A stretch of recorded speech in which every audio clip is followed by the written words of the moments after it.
요즘 일본에서는 놀라운 현상이 일어나고 있어요. 도쿄의 결혼정보회사 미래연에서는 한국인 남성 소개 프로그램이 폭발적 인기를 얻고 있습니다. 신청 대기자만 600명이 넘어 예약은 최소 3개월을 기다려야 한다고 해요. 오사카 지역 직장 여성들 사이에서는 서울 쪽방이 도쿄 원룸보다 낫다는 말이 유행하고 있습니다. K드라마에 열광하는 일본 여성들은 SNS에 8일 토요일 계획이라는 해시태그를 걸며 한국행 준비 정보를 공유해요. 최근 3년간 일본 내 주택 난방 부실로 인한 사망자 수는 교통사고 사망자의 2배에 달합니다. 오늘은 이러한 충격적인 일본의 실상과 그곳을 떠나기로 결심한 한 여성의 이야기를 들려드리겠습니다. 잠시만요. 여러분 1초 좋아요 구독은 저에게 큰 힘이 됩니다. 안녕하세요. 저는 도쿄에서 온 27살 요시다 하나코입니다. 제가 오늘 이렇게 사연을 보내게 된 것은 지금 일본에서 일어나고 있는 무서운 현실을 알려드리고 싶어서예요. 저의 이야기가 다른 분들에게도 도움이 되길 바라는 마음으로 글을 씁니다. 가까운 지인이 겪은 끔찍한 일을 통해 저는 한국에 대하여 눈을 뜨게 됐답니다. 도쿄의 어느 추운 겨울 아침,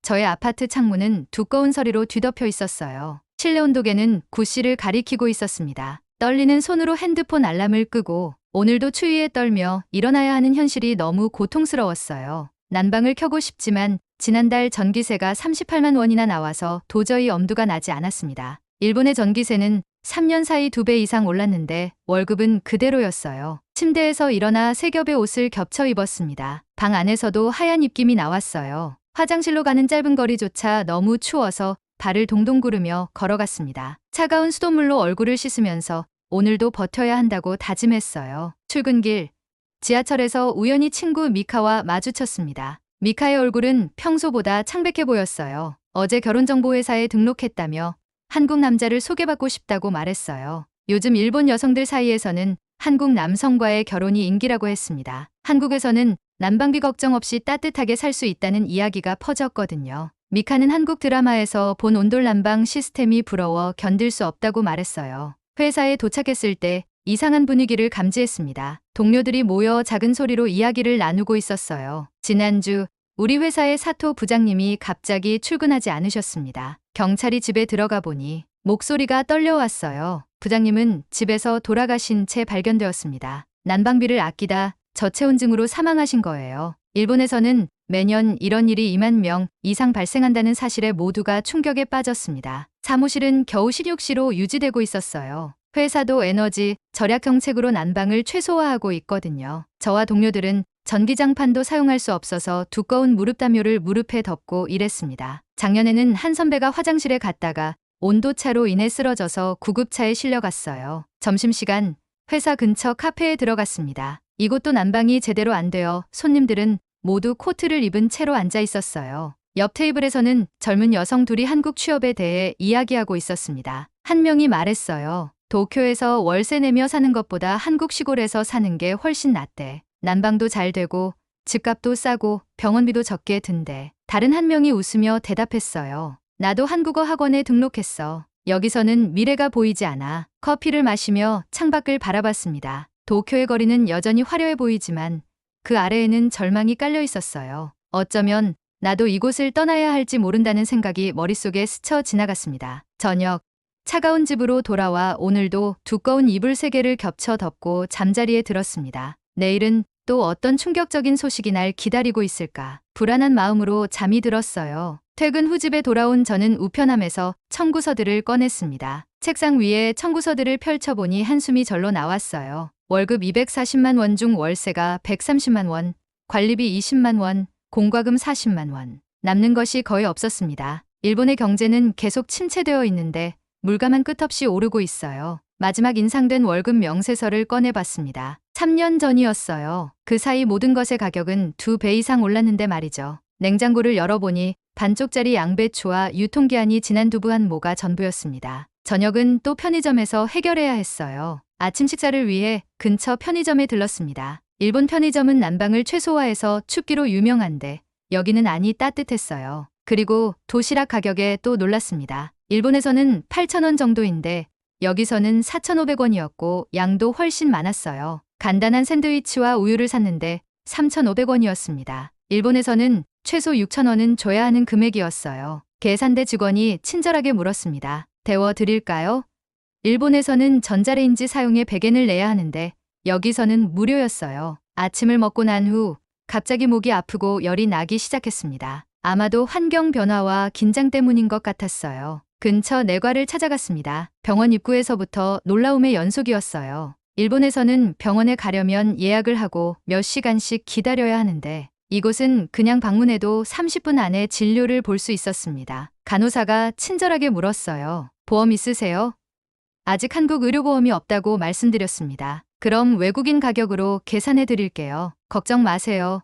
그래도 비싸지 않아요. 의사 선생님은 꼼꼼하게 진찰해 주셨어요. 일본 병원에서는 의사가 환자 얼굴도 제대로 안 보고 12분 만에 끝내는 경우가 많았는데 여기서는 10분 넘게 자세히 상담해 주셨습니다. 감기 초기 증상이네요. 약 먹고 푹 쉬시면 금방 나아질 거예요. 진료비는 더 큰 충격이었습니다. 일본에서는 감기 진료만 받아도 보험 적용 후에도 약 45,000원은 내야 하는데 여기는 진료비가 15,000원이었어요. 약값까지 해도 25,000원이 채 안 됐습니다. 약국에서 약을 받을 때도 놀랐어요. 약사님이 약 복용법을 자세히 설명해 주시고 따뜻한 물과 함께 약을 한번 먼저 먹으라고 하셨습니다. 감기약은 밥 먹고 바로 드세요. 이건 물 많이 마셔야 하고요. 일본 약국에서는 상상도 못할 서비스였어요. 약을 먹고 잠시 쉬기 위해 근처 카페에 들어갔습니다. 카페 안이 따뜻한 것도 놀라웠지만 전기 콘센트가 곳곳에 있고 와이파이도 빵빵했어요. 일본 카페는 난방비 절약 때문에 춥고 콘센트도 거의 찾기 힘든데 말이죠. 아메리카노를 주문했는데 4,000원이었습니다. 도쿄의 카페에서는 같은 음료가 6,000원 이상인데 말이에요. 노트북을 꺼내 일을 하는데 옆 테이블에 한국 대학생들이 공부하는 모습이 보였습니다. 그들은 밤 10시가 넘도록 공부하고 있었어요. 한국 사람들의 열정과 근면함이 이 나라의 발전을 이끌었구나 생각했습니다. 다음날 한국에서 일하는 일본인 선배 유코 씨를 만났어요. 이전에 SNS에서 봤던 그 유코 씨였습니다. 유코 씨는 서울 강남의 한 카페에서 저를 반갑게 맞아주셨어요. 하나코 씨, 한국에 오신 걸 환영해요. 어떠세요? 첫인상은 정말 모든 게 다 놀라워요. 특히 난방과 물가에 충격받았어요. 유코 씨는 웃으며 말했습니다. 이제 시작이에요. 더 놀라운 것들이 많답니다. 유코 씨는 2년 전에 한국으로 이주한 분이었는데 지금은 서울의 IT 회사에서 일하고 계셨습니다. 선배는 저에게 충격적인 이야기를 해주셨어요. 월급이 400만 원인데 세금과 보험료를 다 떼고도 300만 원 정도가 통장에 들어온다고 하셨어요. 일본에서 250만 원 받을 때는 세금을 떼면 200만 원도 안 남았는데 더 놀라운 건 회사 복지였어요. 야근하면 수당은 물론 저녁 식사와 택시비까지 지원해준다고요. 일본에서는 상상도 못할 대우였습니다. 유코 씨의 집으로 초대받았습니다. 회사 근처의 오피스텔이었는데 깜짝 놀랐어요. 전세 2억 원에 관리비가 월 10만 원이라고 하셨어요. 방도 넓고 시설도 좋은데 난방비는 겨울에도 5만 원을 넘지 않는다고 하셨습니다. 전세라는 제도도 신기했어요. 집주인에게 돈을 빌려주고 이자로 집에서 사는 개념이라고 하셨어요. 일본에서는 월세만 내다가 나중에 빈손으로 나와야 하는데 이곳은 나중에 돈을 다시 돌려받을 수 있다는 게 놀라웠습니다. 유코 씨는 한국 생활의 장단점을 솔직하게 알려주셨어요. 일본보다 업무 강도가 세긴 해요. 하지만 그만큼 인정도 받고 경력도 빠르게 쌓을 수 있어요. 무엇보다 미래에 대한 희망이 있다는 게 달라요. 가장 좋은 건 난방이에요. 추위 걱정 없이 겨울을 날 수 있다는 건 정말 축복이죠. 그리고 야근에도 택시비 주는 회사가 많아서 안전하게 귀가할 수 있어요. 유코 씨의 조언은 저에게 큰 용기가 되었습니다. 처음엔 언어 때문에 힘들 거예요. 하지만 한국 사람들은 외국인의 노력을 알아봐줘요. 그러니 두려워하지 말고 도전하세요. 저녁에는 유코 씨와 함께 포장마차에서 소주를 마셨어요. 따뜻한 천막 안에서 저렴한 가격에 맛있는 안주를 먹으면서 유코 씨가 말했어요. 일본은 이제 끝났으니 젊은 사람들은 하루라도 빨리 나와야 해. 그날 밤 숙소로 돌아오는 길에 생각했습니다. 이제 저도 유코 씨처럼 한국에서 새로운 삶을 시작할 수 있을까?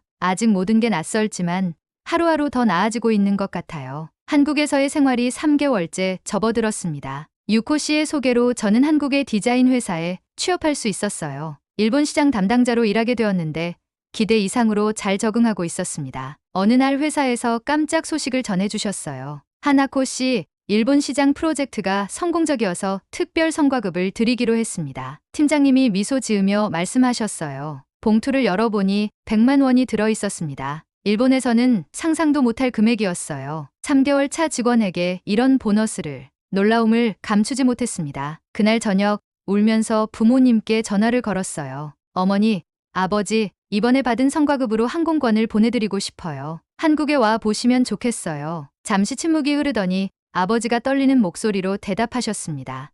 그래, 한번 가보고 싶구나. 내가 잘 지내는지 확인도 하고. 한 달 후 부모님이 인천공항에 도착하셨어요. 회사에 휴가를 내고 공항으로 마중 나갔습니다. 부모님의 얼굴에는 걱정과 기대가 섞여 있었어요. 제 원룸에 도착하자마자 어머니는 바닥에 손을 대보시고는 깜짝 놀라셨어요. 이렇게 따뜻하다니. 어머니의 눈에 눈물이 고였습니다. 아버지는 창밖으로 서울 풍경을 바라보시더니 중얼거리셨어요. 생각했던 것과 다르구나. 다음날 부모님을 회사로 모시고 갔습니다. 팀장님은 일본어로 인사를 하시며 저를 칭찬해 주셨어요. 하나코 씨는 우리 회사의 보물입니다. 일본 시장 개척에 큰 도움을 주고 있어요. 아버지의 눈시울이 붉어졌어요. 딸을 인정해주는 말을 들으신 게 처음이셨나 봅니다. 저녁에는 회사 동료들과 함께 한정식 집에서 식사했어요. 일본의 회식처럼 부담스럽지 않고 가족 같은 분위기였습니다. 어머니는 제 동료들과 대화를 나누시면서 계속 미소를 지으셨어요. 이제 우리 딸이 좋은 곳에서 잘 지내는구나. 귀국하시기 전날 부모님과 함께 백화점에 가서 극세사 네이와 수면 양말, 방한용품을 선물해 드렸어요. 아버지는 연신 아리사, 미안하다. 내가 한국에 가겠다고 했을 때 그렇게 반대했는데 라며 눈물을 훔치셨습니다. 어제는 일본의 친구 5명에게서 연락이 왔어요. 모두 한국 취업을 준비하고 있다고 했습니다. 제 블로그에 올린 한국 생활 이야기를 보고 용기를 얻었다고 해요. 특히 난방비와 병원비 이야기에 큰 충격을 받았다고 합니다. 최근 일본 뉴스에서 보도된 내용이 화면에 나타났습니다. 2030대 일본인 해외 이주 희망자 중 1위 국가가 한국으로 조사됐습니다. 특히 저렴한 생활비와 효율적인 주거 환경이 주요 이유로 꼽혔습니다. 요즘 일본의 결혼정보회사에서는 한국인 남성 프리미엄 서비스가 인기입니다. 등록 대기자만 500명이 넘는다고 합니다. 이제 저에게는 새로운 꿈이 생겼습니다. 더 많은 일본 청년들에게 한국의 희망을 전하는 것, 그리고 언젠가는 부모님을 모시고 와서 함께 사는 것. 이곳 한국에서는 그런 꿈을 꾸는 것조차 따뜻합니다. 저는 한강변을 걸으며 생각합니다. 일본 청년들의 한국행은 단순한 이주가 아닌 생존을 위한 필수적인 선택이 되고 있어요. 한국의 경제적 환경과 사회적 안전망은 일본의 현실에 지친 청년들에게 새로운 희망의 불빛이 되고 있습니다. 사토 부장님처럼 추위에 떨다 생을 마감하는 일본인들이 더 이상 없었으면 좋겠어요. 모두가 따뜻한 곳에서 미래를 꿈꿀 수 있기를 바랍니다. 오늘도 저는 따뜻한 방에서 잠들며 행복을 느낍니다. 이제 추위와의 싸움은 끝났어요. 새로운 희망, 새로운 미래가 저를 기다리고 있습니다. 오늘 영상이 어떠셨나요? 이제 시청자 여러분의 생각은 어떠신가요? 댓글로 여러분의 의견을 남겨주세요. 그리고 구독과 좋아요, 알림 설정을 부탁드립니다. 다음 영상에서 더 깊이 있는 이야기를 가지고 다시 찾아뵙겠습니다. 시청자 여러분, 오늘 하루도 건강하고 행복하세요. 외투를 다시 껴입고 밖으로 나갔습니다. 편의점에 들어서니 알바생이 계산대에서 졸고 있었어요. 도시락 코너로 가서 가장 저렴한 7,900원짜리 도시락을 집었습니다. 작년에는 6,500원이었는데 계산대에서 신용카드를 내밀었어요. 카드 한도가 초과되었습니다. 당혹스러웠지만 놀랍지는 않았어요. 지갑에서 마지막만 낸 지폐를 꺼냈습니다. 이걸로 3일은 버텨야 해요. 다음날 아침 회사로 향하는 지하철에서 뉴스를 봤습니다. 일본 청년 절반 이상이 생활고로 결혼 포기. 저출산 문제 더욱 심각해져 한숨이 나왔어요. 결혼은커녕 생존하기도 버거운 현실이었습니다. 회사 구내식당에서 저는 동료들과 점심을 먹으며 대화를 나눴어요. 미유키는 밤에 편의점 아르바이트를 시작했대. 정규직인데도 생활이 안 된다고. 이마이 씨가 말했습니다. 다카시 씨는 결국 부모님 집으로 돌아갔어. 혼자 살 여유가 없대. 나카무라 씨가 덧붙였어요. 내 사촌은 지난달 북해도에서 지진으로 집이 반파됐는데 보험료가 너무 올라서 보험에 들지 않았대. 이제 모든 걸 잃었어. 모두 침울한 표정이었습니다. 저는 도시락 2가리에 밥을 조금 남겨 저녁거리로 아껴두었어요. 누가 볼까 부끄러워 화장실에 가서 2가리를 쓰레기 봉투에 넣고 가방에 숨겼습니다. 창피했지만 생존이 우선이었어요. 점심 식사 후 회사 휴게실에서 뉴스를 보고 있었어요. 후쿠시마 오염수 추가 방류 결정. 어민들 생계 위협. 일본 기업 3년 연속 임금 동결. 노동자 실질 소득 감소세. 겨울철 전력 사용량 증가로 전기료 추가 인상 예정. 한 소식이 끝나면 또 다른 암울한 소식이 이어졌습니다. 오후 회의에서 부장님이 공지사항을 전달했어요. 에너지 절약을 위해 사무실 온도를 16도로 유지하겠습니다. 그리고 올해도 보너스는 없을 예정입니다. 아무도 놀라지 않았어요. 이미 예상했던 일이니까요. 퇴근 시간 사무실 창밖으로 갑자기 긴급 재난 경보가 울렸습니다. 지진 주의보가 발령되었습니다. 모두 안전에 유의하시기 바랍니다. 일본에서는 너무나 흔한 일이라 아무도 동요하지 않았어요. 하지만 지진이 올 때마다 드는 생각은 같았습니다. 이번에는 큰 지진이 아니길. 퇴근길 저는 또다시 편의점에 들렸습니다. 이번에는 할인 시간대를 노려 5,000원짜리 유통기한 임박 도시락을 샀어요. 집에 돌아와 전자레인지에 데워 먹으며 생각했습니다. 물가는 계속 오르는데 월급은 3년째 그대로예요. 게다가 지난달엔 또 지진이 났고 보험료마저 올랐습니다. 이대로는 미래가 보이지 않았어요. 창밖으로 도쿄의 밤거리가 보였습니다. 화려한 네온사인과 빌딩들. 하지만 그 안에 사는 사람들의 현실은 점점 더 척박해지고 있었어요. 일본은 겉으로는 선진국이지만 실상은 살기 힘든 나라가 되어가고 있었습니다. 어느 날 점심시간 저는 회사 구내식당에서 스마트폰으로 SNS를 둘러보고 있었습니다. 동창생 6호가 올린 게시물이 눈에 들어왔어요. 서울에서의 새 삶, 3개월 차, 샵8일 샵 새로운 시작 샵온 돌천국. 호기심에 영상을 클릭했습니다. 안녕하세요. 도쿄에서 서울로 이주한 지 3개월 된 사토 6호입니다. 오늘은 제 원룸을 소개할게요. 영상 속 6호는 밝은 표정으로 말했어요. 이건 제 원룸인데요. 보증금 1천만 원에 월세가 55만 원이에요. 도쿄에서 이 정도 크기면 최소 15만 원은 더 내야 해요. 6호가 바닥을 가리키며 말했습니다. 가장 놀라운 건 이 온돌 난방 시스템.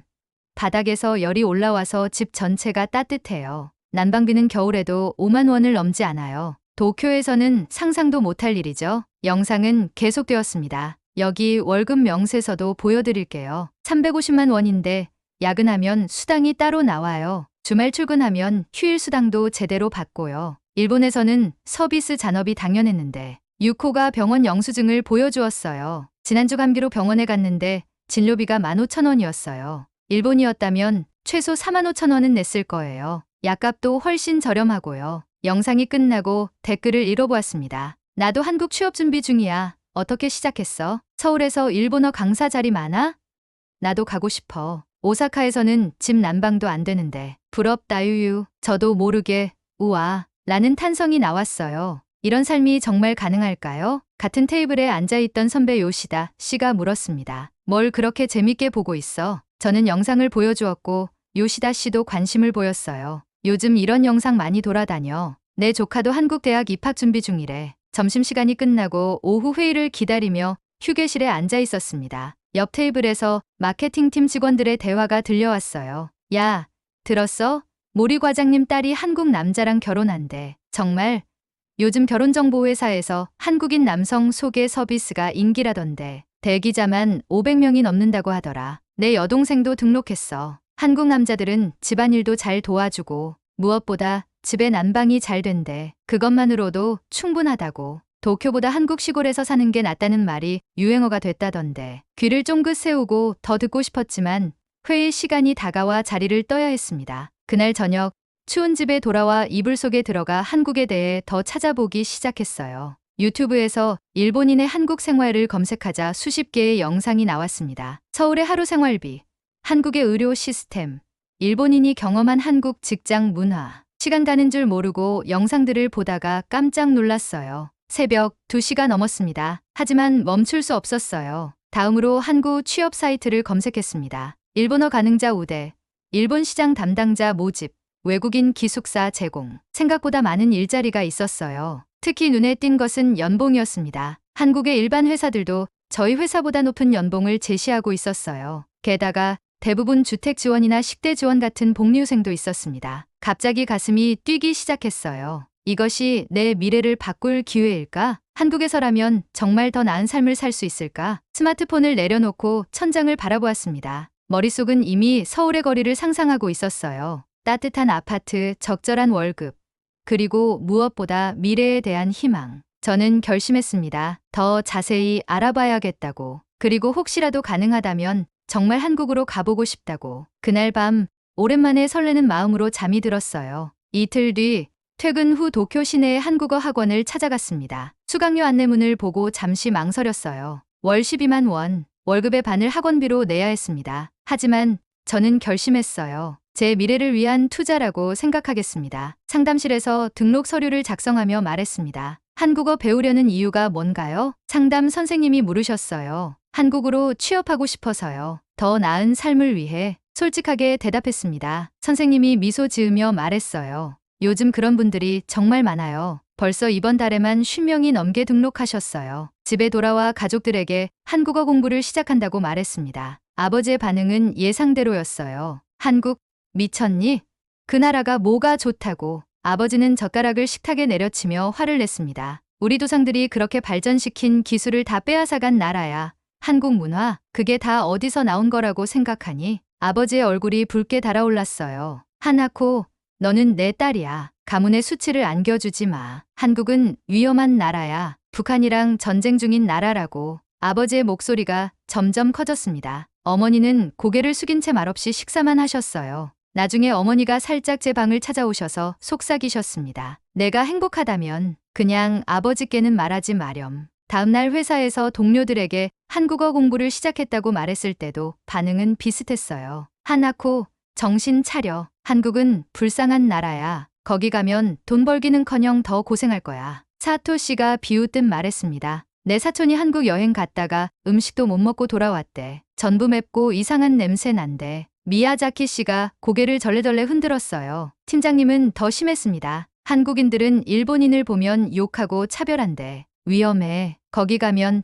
너 인종차별 당할걸? 그렇게 말하며 비웃는 눈빛으로 저를 바라봤어요. 회사 근처 카페에서 점심을 먹는데 옆 테이블에서 큰 소리로 대화하는 사람들이 있었습니다. 한국, 거기는 정치적으로 불안정해. 대통령들 거의 다 감옥 가잖아. 그런 나라에 누가 가려고 해? 양복 입은 중년 남성이 말했어요. 게다가 한국은 반일 감정이 심해. 일본인이라고 하면 길거리에서 침 뱉을걸? 하하하. 다른 사람이 웃으며 말했습니다. 저는 속으로 분노가 치밀었지만 아무 말도 하지 않았어요. 그들은 한국에 가본 적도 없으면서 편견만 가득했으니까요. 주말마다 아르바이트를 시작했습니다. 편의점에서 밤 근무를 하며 한국어 학원비를 모았어요. 회사 점심시간마다 한국 드라마를 보며 회화를 공부했습니다. 너 정말 미쳤구나. 그렇게 해도 한국 가면 뭐가 달라지겠어? 동료 타나카가 제 휴대폰 화면을 보고 비아냥거렸어요. 한국은 겉만 번지르르해 보이는 거야. 실제로는 일본보다 훨씬 못 살아. 그냥 방송에서 꾸며낸 이미지일 뿐이야. 같은 부서의 다른 동료도 거들었습니다. 한 달이 지났을 때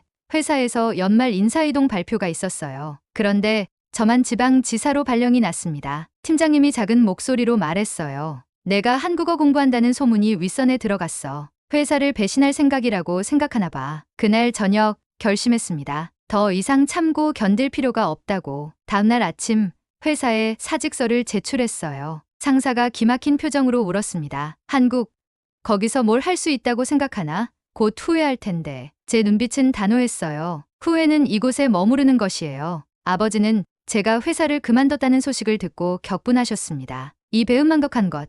내가 어떻게 조국을 버리고 그 나라로 가려고 해? 다시는 내 딸이라고 부르지 않겠다. 아버지는 제 여권을 찢으려고 하셨어요. 간신히 말렸지만 그날 밤 아버지는 제 방문을 잠그고 나가셨습니다. 마치 감금하듯이요. 하지만 저는 결심이 확고했습니다. 창문을 통해 짐을 던지고 빠져나왔어요. 비가 오는 밤이었지만 제 마음은 맑았습니다. 이제 돌아갈 수 없는 강을 건넜습니다. 앞으로는 오직 한국만 바라보며 나아갈 거예요. 친구의 아파트로 피신한 저는 여권과 서류를 정리하기 시작했습니다. 한국행을 결심했지만 여러 장애물이 기다리고 있었어요. 가장 먼저 맞닥뜨린 문제는 경제적인 것이었습니다. 스마트폰으로 환율을 확인하자 한숨이 나왔어요. 뉴스 화면에 큰 글씨로 적혀 있었습니다. 엔화 가치 800원대로 하락, 10년 만에 최저치. 제 2년간 모아둔 저축금의 가치가 반토막이 났어요. 작년만 해도 100만 엔이 900만 원 정도였는데 지금은 불과 750만 원밖에 안 되었습니다. 다음 문제는 비자였어요. 한국 대사관 홈페이지를 확인해 보니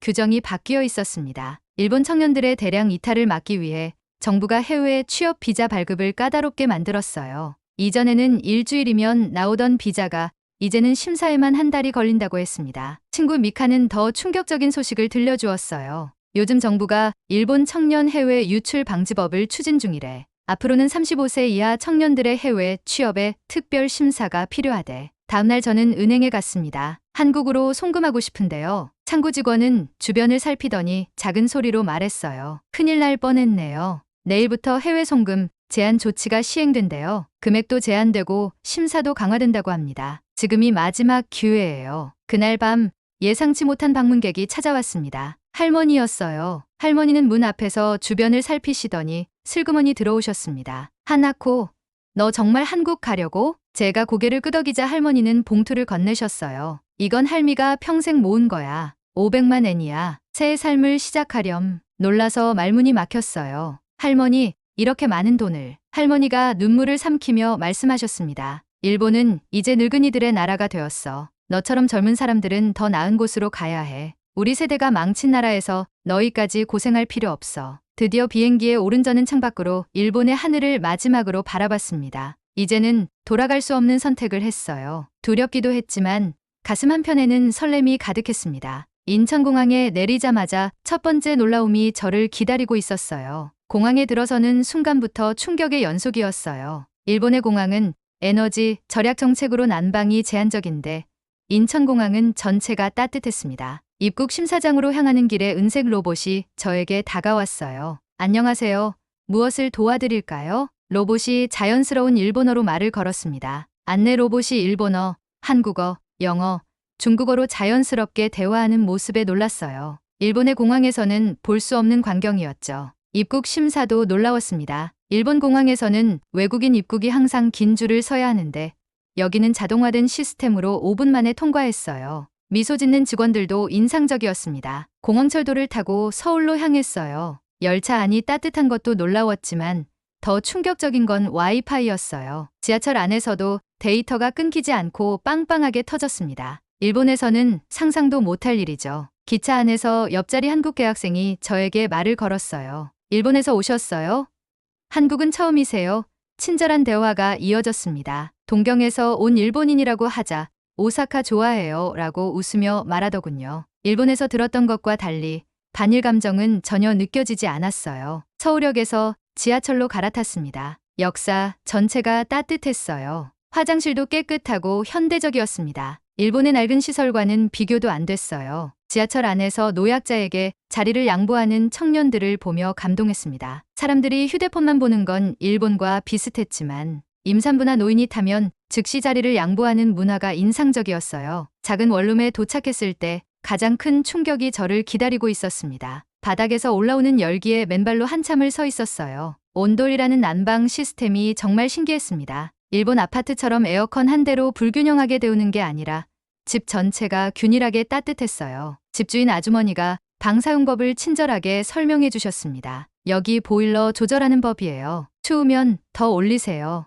일본에서라면 상상도 못할 말이었어요. 주인분이 난방비 걱정은 하지 말라고 하셨는데 한 달에 5만 원 정도라고 했어요. 일본에서는 상상도 못할 금액이었습니다. 짐을 풀고 저녁을 사러 근처 편의점에 갔어요. 일본 편의점은 겨울에 난방을 약하게 해서 항상 춥다고 유명한데 한국의 편의점은 안이 따뜻했어요. 도시락을 데워주는 전자레인지도 무료로 사용할 수 있었습니다. 가격표를 보고 또 한 번 놀랐어요. 김치찌개 도시락이 4,500원이었어요. 일본에서는 비슷한 품질의 도시락이 최소 8,000원입니다. 거기다 반찬도 훨씬 푸짐했어요. 첫날 밤 따뜻한 방에서 한국 드라마를 보며 생각했습니다. 이곳에서의 삶은 상상했던 것보다 훨씬 더 좋았어요. 처음으로 추위에 떨지 않고 잠들 수 있다는 사실만으로도 행복했습니다. 다음날 아침 창밖으로 보이는 서울의 아침 풍경을 바라보며 생각했어요. 새로운 시작이 두렵기도 했지만 적어도 더 이상 추위와의 싸움은 아니었습니다. 한국에서의 첫날은 이미 제 선택이 옳았음을 증명하고 있었어요. 한국에서의 생활이 일주일째 접어들었습니다. 이제 주변 환경에 조금씩 익숙해지기 시작했어요. 아침에 일어나면 여전히 따뜻한 바닥 때문에 몸이 나른해져서 일어나기 힘들었습니다. 일본에서는 추워서 일어나기 힘들었는데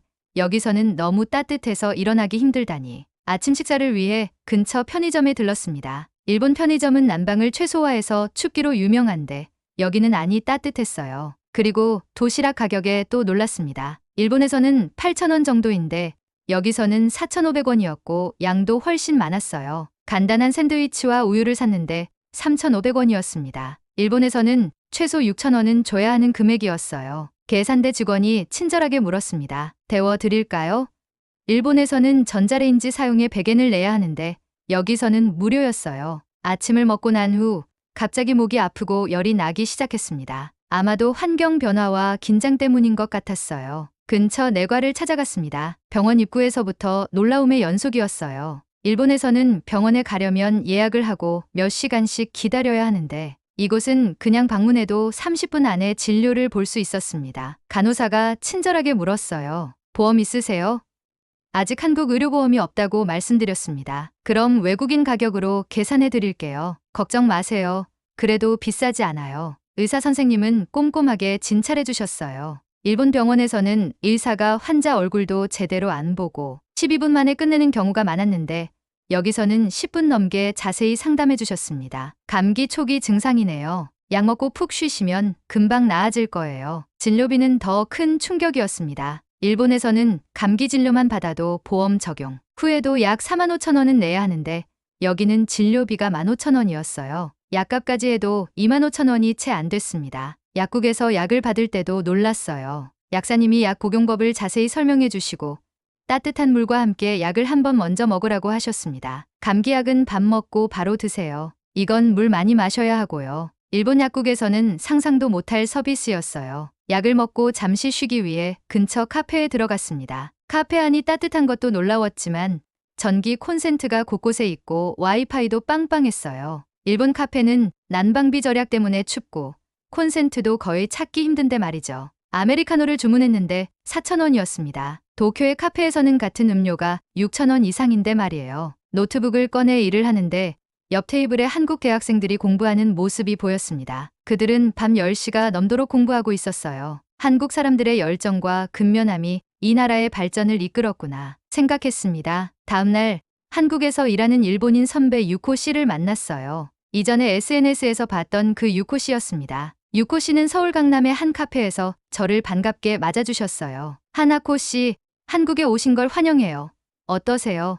첫인상은 정말 모든 게 다 놀라워요. 특히 난방과 물가에 충격받았어요. 유코 씨는 웃으며 말했습니다. 이제 시작이에요. 더 놀라운 것들이 많답니다. 유코 씨는 2년 전에 한국으로 이주한 분이었는데 지금은 서울의 IT 회사에서 일하고 계셨습니다. 선배는 저에게 충격적인 이야기를 해주셨어요. 월급이 400만 원인데 세금과 보험료를 다 떼고도 300만 원 정도가 통장에 들어온다고 하셨어요. 일본에서 250만 원 받을 때는 세금을 떼면 200만 원도 안 남았는데 더 놀라운 건 회사 복지였어요. 야근하면 수당은 물론 저녁 식사와 택시비까지 지원해준다고요. 일본에서는 상상도 못할 대우였습니다. 유코 씨의 집으로 초대받았습니다. 회사 근처의 오피스텔이었는데 깜짝 놀랐어요. 전세 2억 원에 관리비가 월 10만 원이라고 하셨어요. 방도 넓고 시설도 좋은데 난방비는 겨울에도 5만 원을 넘지 않는다고 하셨습니다. 전세라는 제도도 신기했어요. 집주인에게 돈을 빌려주고 이자로 집에서 사는 개념이라고 하셨어요. 일본에서는 월세만 내다가 나중에 빈손으로 나와야 하는데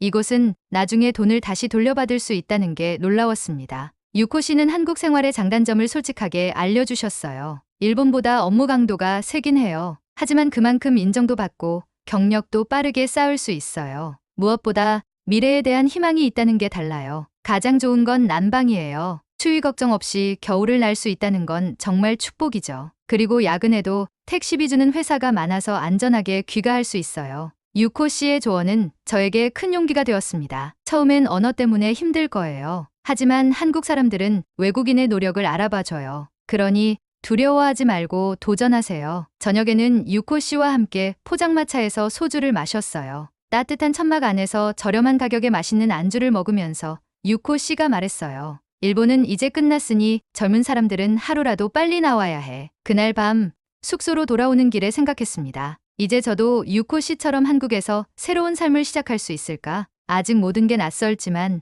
하루하루 더 나아지고 있는 것 같아요. 한국에서의 생활이 3개월째 접어들었습니다. 유코 씨의 소개로 저는 한국의 디자인 회사에 취업할 수 있었어요. 일본 시장 담당자로 일하게 되었는데 기대 이상으로 잘 적응하고 있었습니다. 어느 날 회사에서 깜짝 소식을 전해주셨어요. 하나코 씨, 일본 시장 프로젝트가 성공적이어서 특별 성과급을 드리기로 했습니다. 팀장님이 미소 지으며 말씀하셨어요. 봉투를 열어보니 100만 원이 들어 있었습니다. 일본에서는 상상도 못할 금액이었어요. 3개월 차 직원에게 이런 보너스를. 놀라움을 감추지 못했습니다. 그날 저녁 울면서 부모님께 전화를 걸었어요. 어머니, 아버지, 이번에 받은 성과급으로 항공권을 보내드리고 싶어요. 한국에 와 보시면 좋겠어요. 잠시 침묵이 흐르더니 아버지가 떨리는 목소리로 대답하셨습니다.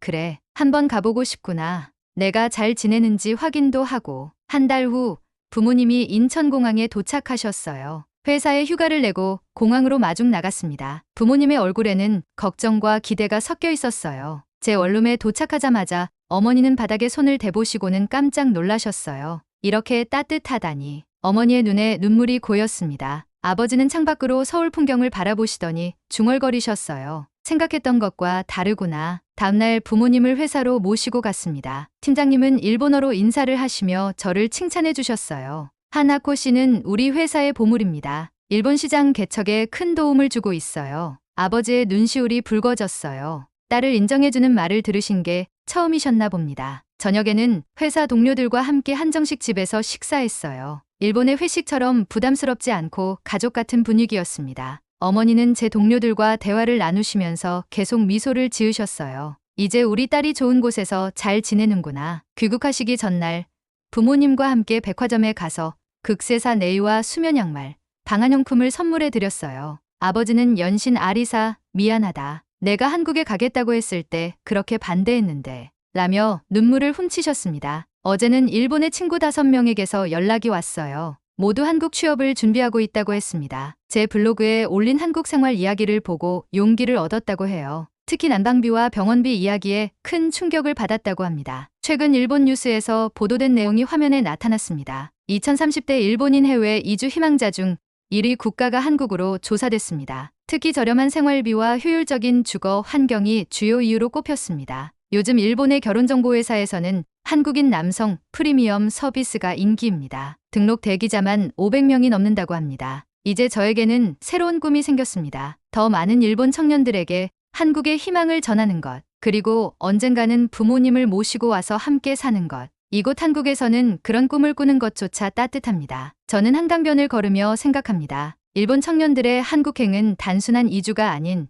생존을 위한 필수적인 선택이 되고 있어요. 한국의 경제적 환경과 사회적 안전망은 일본의 현실에 지친 청년들에게 새로운 희망의 불빛이 되고 있습니다. 사토 부장님처럼 추위에 떨다 생을 마감하는 일본인들이 더 이상 없었으면 좋겠어요. 모두가 따뜻한 곳에서 미래를 꿈꿀 수 있기를 바랍니다. 오늘도 저는 따뜻한 방에서 잠들며 행복을 느낍니다. 이제 추위와의 싸움은 끝났어요. 새로운 희망, 새로운 미래가 저를 기다리고 있습니다. 오늘 영상이 어떠셨나요? 이제 시청자 여러분의 생각은 어떠신가요? 댓글로 여러분의 의견을 남겨주세요. 그리고 구독과 좋아요, 알림 설정을 부탁드립니다. 다음 영상에서 더 깊이 있는 이야기를 가지고 다시 찾아뵙겠습니다. 시청자 여러분 오늘 하루도 건강하고 행복하세요.